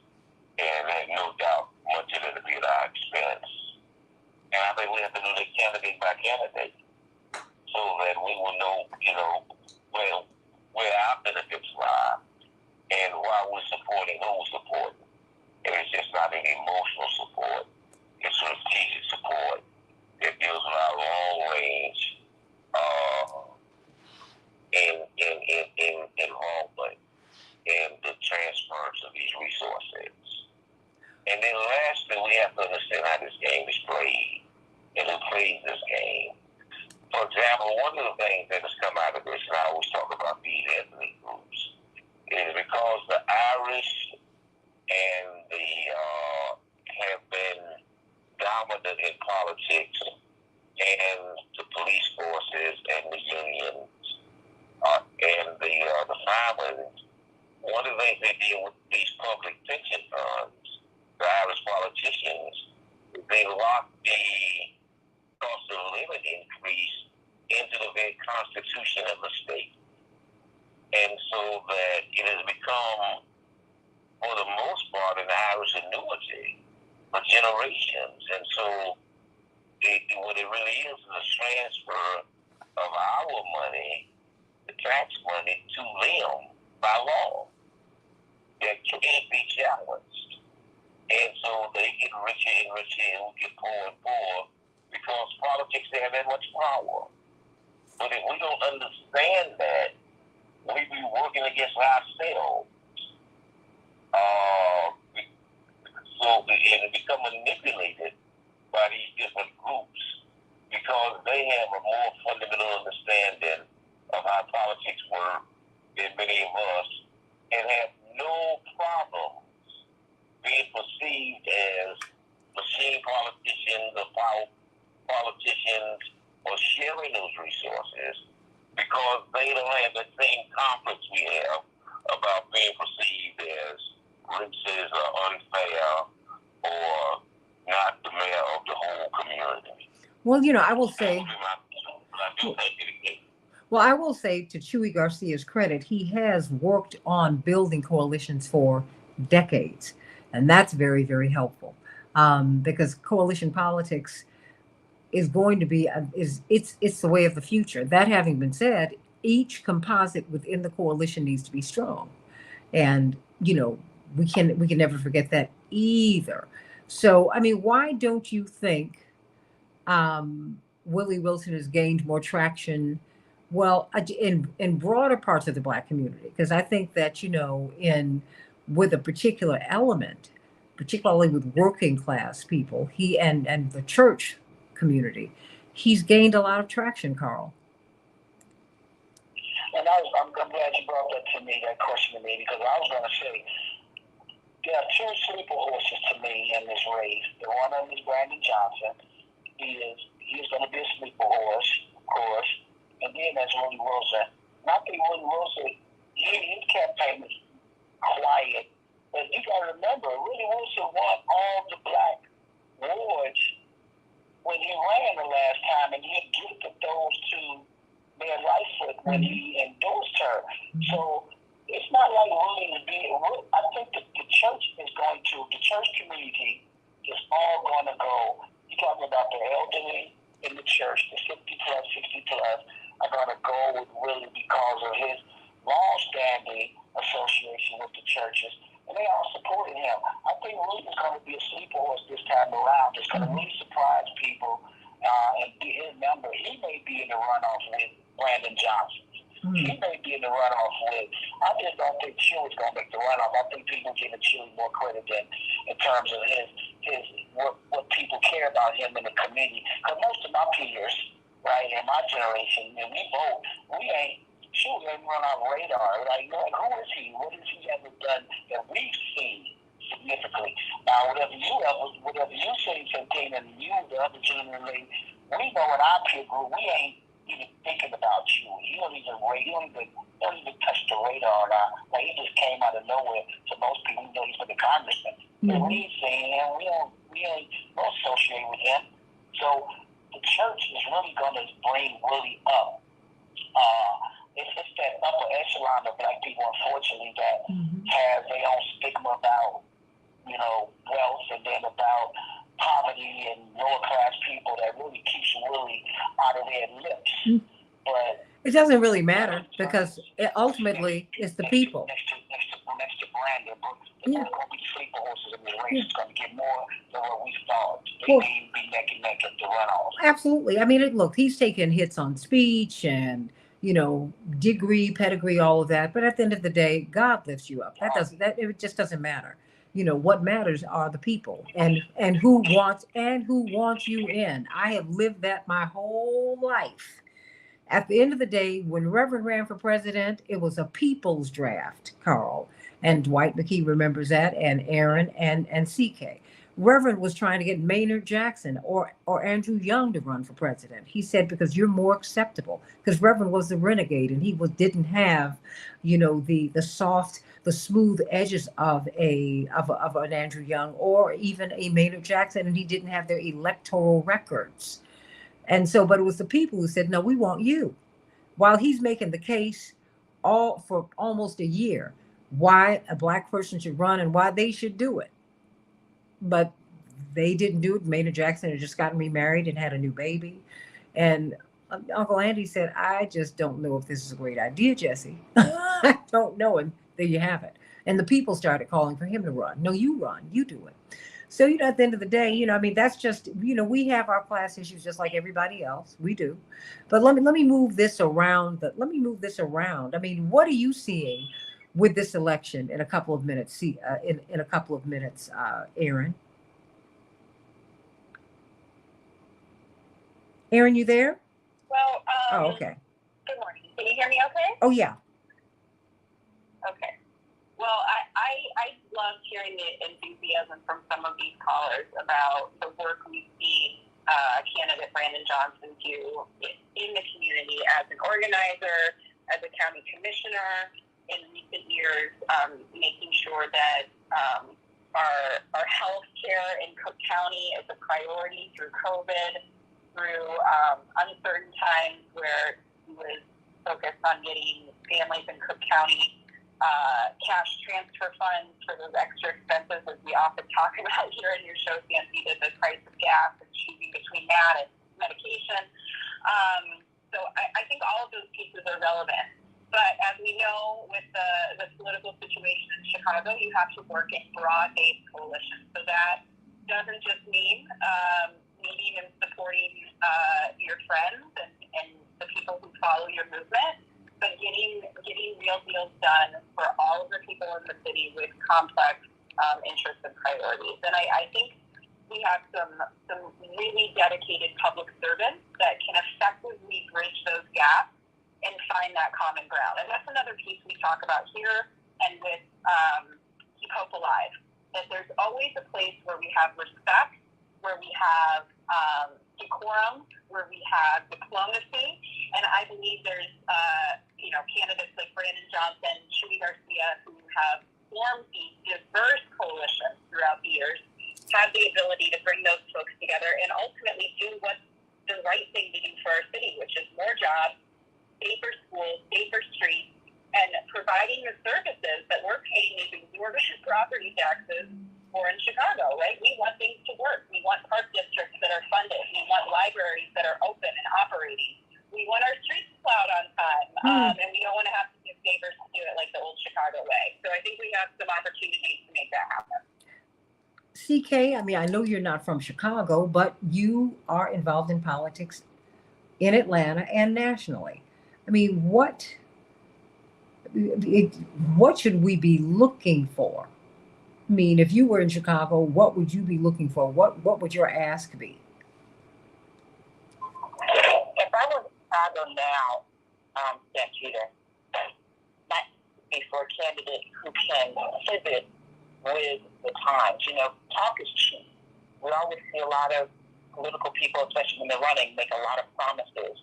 And I want to see someone who can actually make less promises, but deliver on those promises that he or she makes. In terms of broad-based community support, identifying the most critical issues in Chicago, and there are a number of them that are recurring issues in terms of police brutality, gun violence, healthcare crisis, pandemic, education, and really someone who has a plan to tackle the complex issues and whose track record has demonstrated that they really care about those issues, that they have a base that will support them on those issues, so when they get into power, when they get into office, they can hit the ground running. And so I would not look for someone who's just saying the right thing, but someone whose track record reflects that they can actually implement, and that they have the type of support and bring the type of team, can bring the type of coalition to get it done. And someone who is unapologetically going to say, I want to change the dynamic in terms of the small businesses and businesses get business with the city of Chicago. One of the most dynamic, richest, most powerful cities in the world. Mm-hmm. And it does take someone who has a strong base to say that, to carry it out. Otherwise, you're going to have business as usual. Absolutely. And that's what we devastated in this time in Chicago. Carl, I've got a minute and a half for you and a minute and a half for Dwight McKee. Carl, the new chair of the Black United Fund for Illinois. Congratulations to you. Thank you. Well, for that question, our interest with the Black United Fund for Illinois is about economic and community development. So that's one. And of course, in business, it's always about economic development, always about wealth creation, job creation. So my peers, and that age demographic that I run in, we all have one common interest. That anybody that's going to be the mayor, the alderman, congressman, the state rep, is going to represent us. How can you ensure us that we will be a part of the wealth building mechanism, as it's already said, that is so enriched in this city, that has made fortunes and legacies and generational wealth for so many other people but Black people in this city. That's our only issue. We ain't even talking about crime. Crime ain't no issue to us. It's not the top of our list, right? It's really at the 1, 2, and 3. How can we play a part of this wealth building mechanism? We want to ensure ourselves a quality of life through wealth building, legacy building, so we can pass on to our children's children. That is it. We have watched it happen, and now we want a piece of it. We want to share in that. Well, you know, we That's want who to we want to represent us. absolutely. Bring us that. Well, I can tell you, while you still have him, talk to him, because on his watch, he delivered. And I mean, Chicago was a very different city economically, Dwight, for Black people. Coming out of the 60s into the 70s, they made the successful transition from civil rights, Dwight, to civil rights, as Reverend Leon Sullivan urged Dr. King to do, and he gave Reverend Jackson that charge. Indeed, Reverend Jackson was called the apostle of economics in the Reverend Dr. King universe. The last minute belongs to you, Dwight. Well, I'm like Carl. I like to see an equity, not just an opportunity, but a resource, shared resources. One of the things that Daley did well was he delivered to his community, but he also understood who he represented. If he could use O'Hara Airport and Dan Ryan Expressway to create jobs and opportunities for his crowd, which is why they have those names, by the way, and we could create Elijah Muhammad Airport and just the Jackson tech centers, so that if I will as the mayor, will make sure that those resources go to develop our community and to bring some equity and some equality to our community. But again, you have to have the mindset. You have to understand that you were put in office to represent somebody. Everybody didn't vote for you. So now that you're the mayor, why do you think that you represent everybody?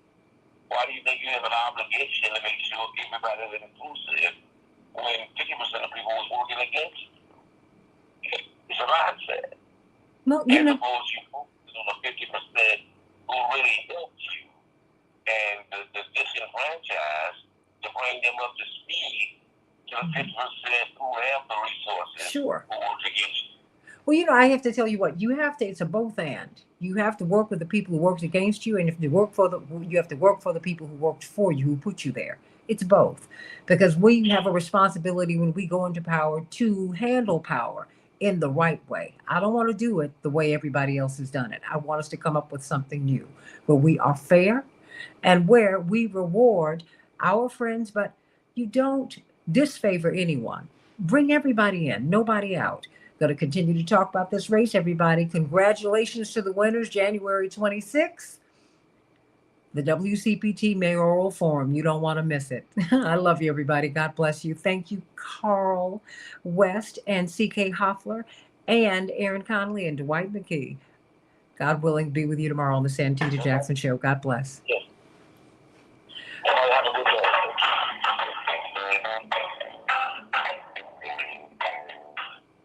Hey, thank you, Carolyn. Woo! I don't know how I figured it out, but I figured this out. Okay, you all can talk for a couple more minutes, but then I got to run. Carl, thank you for being with us today. Thank you for having me. Of course. I'm so glad. I'm so glad that you were with us today. This is great. Aaron has to take her son to school. Ma'am. I was like, sorry for any noise. I'm on my way to City Hall for a press conference. So. What's going on? A little bit of a conflict of interest this morning. I apologize. No. I was going to ask you what's going on there. Well, the teachers are trying to get a KC provisionist contract that's been made available to all other city workers. This was promised to teachers in November as part of their new contract moving forward, that they would be given this 12 weeks of paid leave as an option like other city employees. Okay. And now, as it comes back, it seems that allowance will no longer be extended to our hardworking teachers and CPS employees. So the teachers have petitioned to demand that is reconsidered, especially in a time where we're seeing the need for family leave related to COVID, related to the higher instances where, in a female-dominated industry, there's a necessity for longer family leave. And what we see is that teachers are taking this leave anyway, and allowing these provisions really support families in our Chicago community that live here. So we're hoping that the right thing gets done. Get me some information on it so so I can know about that. Please let me know what happens today. I would love to. I love you all. I wish I could stay on Facebook Live for a minute. Yes, Dwight? Yeah, my last point is that one of the things your daddy said that people misunderstood when Harold Warren was our time has come. Mm-hmm. And what he was saying is because we had been in the back of the line for 100 years. Mm-hmm. Because we never was in the room when the business were giving up. Then finally we were in a situation now where it was our time. Mm-hmm. And it was time that we could, because we had won, was in a position to be able to use these resources at least to close the gap and to kind of almost catch up with the discrimination that had been on us for the last 100 years. And at some point it has to be our time. Mm-hmm. I understood exactly what he was saying. And so we can't keep winning and then make it about everybody else and everybody else's time, because then you never catch up.